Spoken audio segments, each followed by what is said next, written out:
Hi guys, hello. This is for Aries. Aries, welcome dito sa aking channel. Kapalaran 888, welcome. Alamin natin Aries kung anong messages, energy ka ba para sa inyong lahat.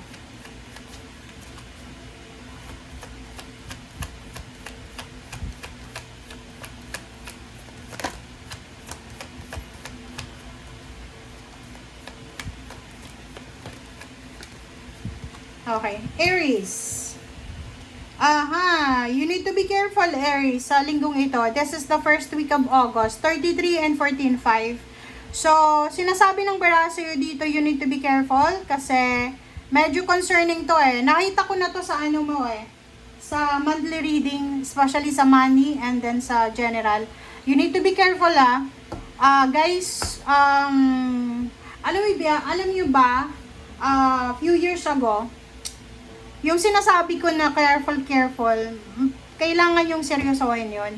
Kasi yung baraha, hindi lahat ng baraha na lumalabas, ganun yung message. Pag may warning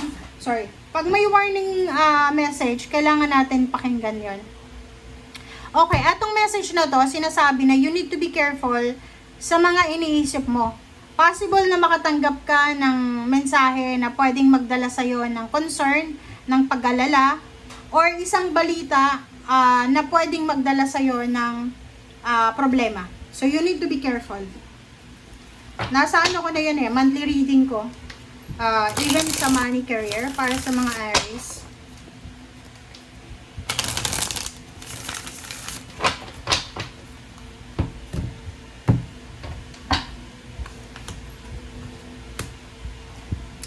Alright.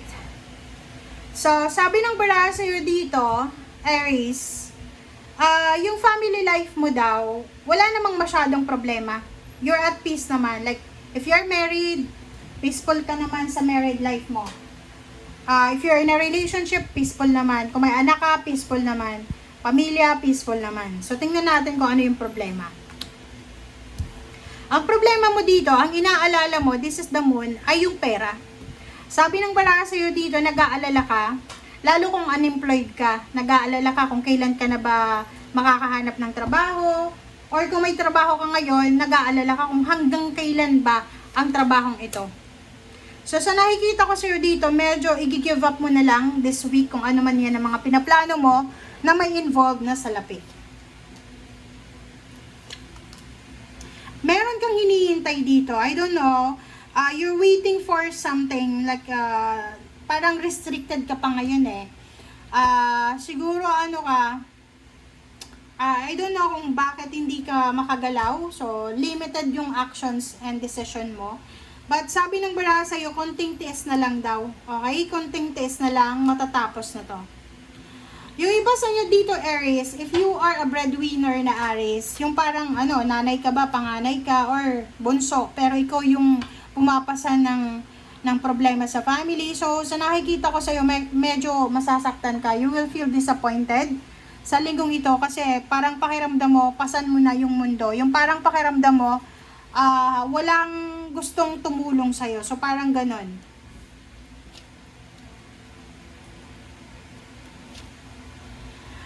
Kung single ka naman na Aries, single, looking for a relationship, babae ka man or lalaki, you need to be careful. Kasi yung mga taong ito na pwedeng magkagusto sa'yo ay hindi naman sila sincere. Okay? Pwedeng pinagpustahan ka lang or naglalaro lang sila. Okay? Sinasabi ng baraha, kung single ka, huwag kang magpadalos-dalos dyan. Sinasabi ng baraha, pag-isipang mabuti, huwag makipagbalikan sa ex. Move forward, parang ganon. Sa nakikita ko sa'yo dito, yung minimithi mo talaga, yung wini-wish mo ay magkaroon ka ng sarili mong sasakyan, kotse, motor, tricycle, ano ba? Kasi ito yung nakikita natin. Sabi ng bara sa'yo dito, kung may gusto kang bilhin, especially kung luxurious things yan, or mahal talaga yan, above 10,000 pesos, kailangan mo daw na paghirapan yan. Okay. Sa nakikita ko sa'yo dito, makakatanggap ka ng message from someone related sa'yo, kadugo mo.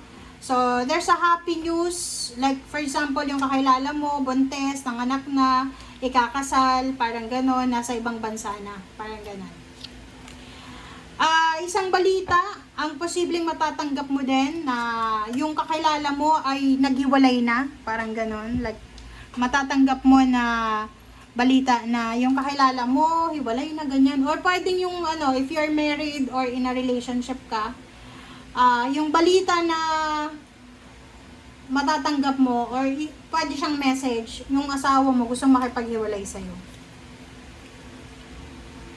Pero ikaw, sa nakikita ko sa'yo dito, wala kang problema dyan sa love life na yan, kahit na hiwalayan ka pa ng kung kani-kanino or ng sino-sino, wala kang pakialam. Kasi yung problema mo ngayon or yung gusto mong ma-resolve ngayon is yung kapirahan.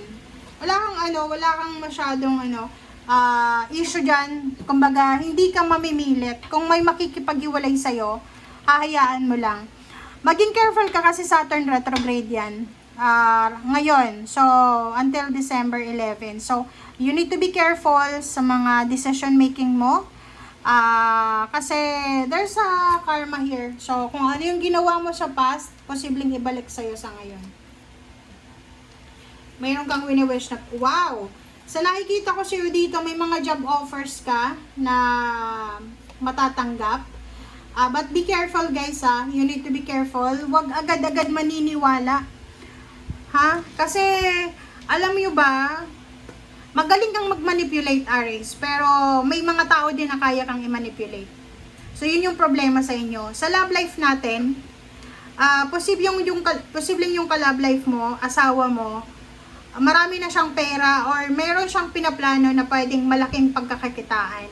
So, bago siya sumabak doon sa plano niya na yon, tingnan mo, gusto niyang alisin ka sa equation. Diba?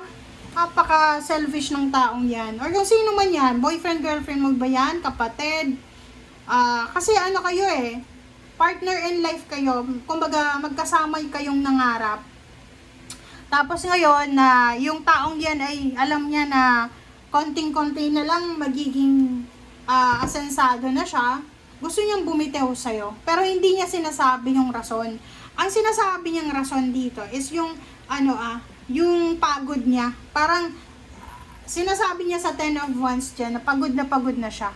Ayaw niya na sa'yo kasi feeling niya wala siyang future sa'yo. Diba? Sama ng ugali niya. Pero hayaan mo lang kasi ina-underestimate ka ng taong yan Underestimation lang yan. Hindi niya alam na ikaw kaya mong magtagumpay, kaya mong makuha lahat ng gusto mo kung gugustuhin mo. Kung hindi ka tatama rin. Diba? So, yun lang. Yun guys ang nakikita ko sa'yo. Thank you for watching. Bye!